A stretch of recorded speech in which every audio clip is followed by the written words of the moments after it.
Il y a quelques jours, en scrollant, je tombe sur cette vidéo. En gros, elle dit, se lancer et échouer ne fait pas de toi un échec, mais ne jamais se lancer si. Honnêtement, j'étais pas d'accord. Et comme je suis gaucher, la français, j'aime toujours regarder à gauche quand tout le monde regarde à droite. Alors je me suis posé une question. À quel moment une personne devait-elle un échec? Imaginons une autre situation. Prenons deux entrepreneurs. Les deux créent exactement la même entreprise. Après plusieurs mois de préparation, ils se rendent compte que leur projet a très peu de chances de fonctionner. Le premier essaie quand même, il échoue. Il recommence, il échoue encore. Le deuxième, il ne se lance jamais. Question, lequel des deux est un perdant? Et j'ai oublié de te préciser que pendant qu'il préparait son projet, le deuxième a fait un AVC. Son médecin lui a interdit d'entreprendre à nouveau, car son corps ne supporte pas cette pression. Maintenant, lequel est un échec? Je me suis rendu compte qu'on utilise le mot échec n'importe comment, comme si on avait vécu dans le corps de la personne qu'on qualifie d'échec. Alors là, comme tout bon gaucher, j'ai décidé d'approfondir cette question. À quel moment une personne devait-elle un échec? Et ce que j'ai découvert, j'ai hâte de te le faire découvrir. J'espère que tu es prêt.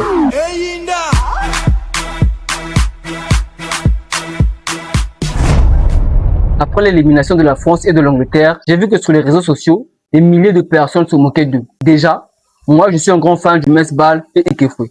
Mais honnêtement, ces moqueries m'ont énervé. Parce qu'on juge toujours les 90 minutes, jamais les 10 dernières années. Tu vois Mbappé, Bellingham perdre un match, mais tu ne vois pas les réunions tactiques, les réveils à la même heure, les repas calculés au gramme près. Tu ne vois même pas les sacrifices et les douleurs. Tu vois juste le résultat et après, tu prends ton téléphone, tu écris. Mais quel nulard, il peut rien créer. T'es sérieux? Toi, tu confonds discipline et addiction, persévérance et entêtement. Tu gobes tout ce que tu lis sur les réseaux sans jamais le remettre en question. Tu dors comme une personne qui subit chaque jour le décalage horaire. Et tu te permets de traiter de perdant une personne qui vit avec une pression que toi, tu n'as jamais connue. Mbappé entre dans un stade, ça hurle sur lui. Des milliers de personnes veulent le voir échouer.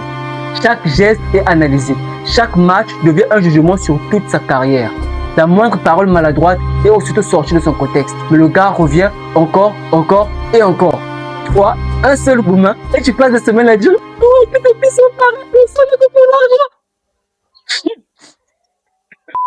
Frérot, ressaisis-toi, hein. Je te vanne, mais moi aussi je faisais la même chose. Avant, je regardais les créateurs de contenu en me disant « Ah, ils parlent trop, c'est un yéza. On écrit leur texte, c'est facile. » Puis, j'ai essayé. Et là, j'ai compris. Créer une vidéo qui capte ton attention du début à la fin, c'est extrêmement difficile. Tu es là, devant une caméra, à parler et générer des émotions seul. C'est pas normal. Depuis là, je n'ai plus regardé leur travail de la même façon. Je ne suis pas souvent d'accord avec ce qu'ils disent, mais je suis obligé de respecter leurs efforts. Alors, avant de traiter quelqu'un de nulard, pose-toi cette question. Est-ce que je suis capable de faire mieux? Si la réponse est non, ferme ta gueule.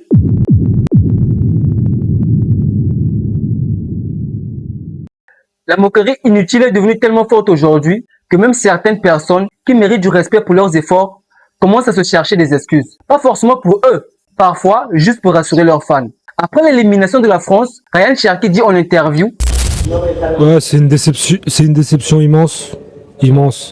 Parce qu'aujourd'hui, on a perdu contre nous-mêmes. On n'a pas perdu contre l'arbitre. On n'a pas perdu contre l'Espagne. On a perdu contre nous-mêmes. Ici, vous le savez tous, on sait tous qu'on faisait peur à tout le monde. La seule équipe capable de nous éliminer, c'était nous-mêmes. Et aujourd'hui, c'est ce qui est arrivé. Quand j'ai entendu ça, j'étais choqué. Comment tu peux dire ça, vieux? Attends, il a 23 ans, non? Comment tu peux dire ça, Massa? Tu es fort. Tu n'as pas le droit de sortir des excuses de ta bouche. Parce qu'il y a une chose que je trouve importante, c'est que tu peux être fort et perdre. Tu peux avoir travaillé toute ta vie et tomber sur quelqu'un de meilleur. Et ça ne retire rien à ton niveau. Exemple, un champion de boxe perd contre un autre boxeur. Et imagine à la fin, il raconte « Non, je n'ai pas perdu, en réalité, c'est moi qui me suis battu moi-même. » Oh, je te fous de qui? Genre, tu as accepté de recevoir des cacatos gratuitement, quoi. Frérot, tu n'apprendras rien d'une défaite si tu as cette mentalité. Parce que pour devenir meilleur, il faut d'abord accepter ce qui s'est passé. Une excuse peut gonfler ton ego pendant quelques minutes, mais elle ne peut pas améliorer tes compétences. Le problème avec les excuses, ce n'est pas qu'elles ne changent pas le passé, Le problème, c'est qu'elle empêche souvent de construire le futur. Parce que si tu penses que tu n'as jamais perdu, alors tu ne cherches jamais le moyen de devenir meilleur. Le gagnant mérite d'être respecté. Pas parce qu'il est meilleur en tant qu'être humain, mais parce que il a réussi à faire mieux de cette situation. Sa victoire n'a pas besoin d'être diminuée pour reconnaître ta valeur. Tu peux être un grand joueur et perdre contre quelqu'un de meilleur. Tu peux être un grand entrepreneur et voir quelqu'un réussir là où tu as échoué. Tu peux aussi être une bonne personne et vivre quand même des périodes difficiles. L'échec n'est pas une honte. La vraie question n'est pas pourquoi j'ai perdu. La vraie question est qu'est-ce que je peux apprendre pour ne plus perdre de la même manière. Parce qu'au final, les excuses ne changent jamais le score.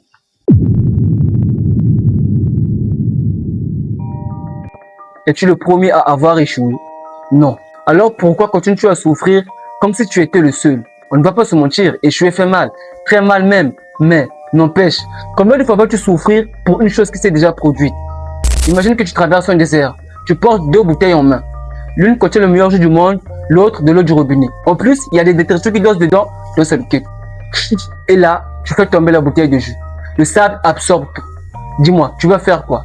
Te mettre à sucer le sable pour tenter de récupérer le jus? Tu vas rester là, assis à pleurer? Ou tu vas continuer à avancer pour espérer sortir vivant de ce désert? Parce que pendant que tu regardes ce que tu as perdu, tu oublies complètement ce qui te reste. Tu as maintenant une bouteille vide. Tu peux prendre ton t-shirt et filtrer cette eau sale en la versant dans cette bouteille. Et après, continue à avancer. Tu vois, l'échec t'a déjà fait perdre une fois. Pourquoi lui donner le pouvoir de te faire perdre une deuxième fois? Une défaite peut durer quelques minutes, mais la souffrance qu'on décide d'y ajouter peut durer des années. Être malheureux ne fera pas revenir ce que tu as perdu, mais ça risque de te faire perdre ce qu'il te reste. Et c'est là que j'ai compris quelque chose. On a tellement peur d'être considérés comme des ratés qu'on est prêt à mettre notre propre vie en danger. Exemple, ce qui s'est passé récemment avec certaines personnes qui quittent le Maroc pour tenter de rejoindre l'Espagne à la nage. Beaucoup savent que le voyage est extrêmement dangereux, mais ils partent quand même. Pourquoi? Simplement parce que la peur de ne jamais réussir est parfois plus forte que la peur de mourir. Cette réalité me fait mal. Ça me rappelle une histoire personnelle. Pendant la deuxième vague de xénophobie, un grand à moi s'est retrouvé bloqué chez lui. Il avait même perdu son travail. L'État a proposé de rapatrier tous ceux qui voulaient rentrer, mais lui, il n'est jamais rentré. Alors je suis allé demander à sa sœur, pourquoi ne rentre-t-il pas? Elle m'a répondu, parce qu'il a 40 ans, qu'il ne sait pas ce qu'il fera au pays et qu'il ne veut pas que les gens le voient comme un raté. J'étais choqué. Mais je comprends sa peur. Comment l'en vouloir? Mais une question ne m'a jamais quitté l'esprit. Je préfère risquer de mourir que de décevoir des gens qui continueront leur vie, quoi qu'il arrive. À ce moment-là, j'ai compris, le plus grand danger n'est peut-être pas l'échec. Le plus grand danger, c'est le sens qu'on lui donne. La société nous vend une seule définition de la réussite, alors beaucoup en souffrent. Pas parce qu'ils ont raté leur vie, mais parce que ils ont raté leur imitation.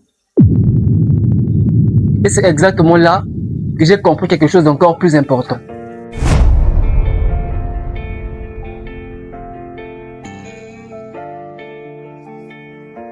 Tu sais pourquoi les gens ont autant peur d'échouer? Parce qu'ils pensent que échouer diminue leur valeur. Alors qu'en réalité, échouer raconte juste une histoire sur un instant de ta vie, pas sur toi. Pour moi, l'échec comme la réussite sont juste des marches. Imagine un escalier. Certaines marches s'appellent réussite, d'autres échecs. Mais aucune n'est la rive. Tu continues simplement à avancer jusqu'au dernier jour de ta vie. Le but de la vie n'est pas de réussir. Le but de la vie n'est même pas d'échouer. Le but de la vie, c'est de vivre. Parce que si le but de la vie était la réussite ou l'argent, alors tous les riches seraient heureux. Et tu sais très bien que c'est faux. La vie est un cadeau. Un cadeau qu'on nous reprendra un jour sans demander notre avis. Alors, au lieu de passer ton temps à prouver aux gens que tu es respectable, essaie déjà de vivre une vie qui te ressemble. Une vie que toi, tu apprécies. Alors, ne laisse pas une étiquette décider de ton bonheur. Si vivre la vie qui te ressemble fait de toi un perdant aux yeux des autres, alors accepte cette étiquette. Eux ne vivent pas ta vie. Toi, si. et ne mets pas cette vie en danger juste pour prouver quelque chose à des gens qui continueront leur vie quoi qu'il arrive. Vivre avec peu vaut toujours mieux que de ne pas vivre du tout. Pour finir, je vais te faire une confidence. Même si cette chaîne ne perce jamais, cette aventure aura déjà eu un sens pour moi. Parce que ces vidéos pourront aider les membres de ma famille et peut-être une personne inconnue au bon moment, mais surtout parce qu'elles m'aident moi. Elles sont un peu mes séances de psy. Alors, je n'aurais peut-être pas tout gagné, mais je n'aurais certainement pas perdu non plus. Alors, Ndekonanga, n'oublie pas, tu n'es pas obligé de gagner pour mériter le respect. Tu n'es pas obligé de réussir pour être heureux, mais tu es obligé de vivre une vie qui te ressemble. Frérot, sois heureux. Serait, je suis célibataire, je rigole. Je ne sais pas s'il y a des filles qui regardent mes vidéos, hein, donc bref, recevez la passe décisive. Et pour ceux qui ne sont pas d'accord avec moi, soyez heureux quand même, hein. Yeah yo, oh fils de pute, oh. Yeah, yo.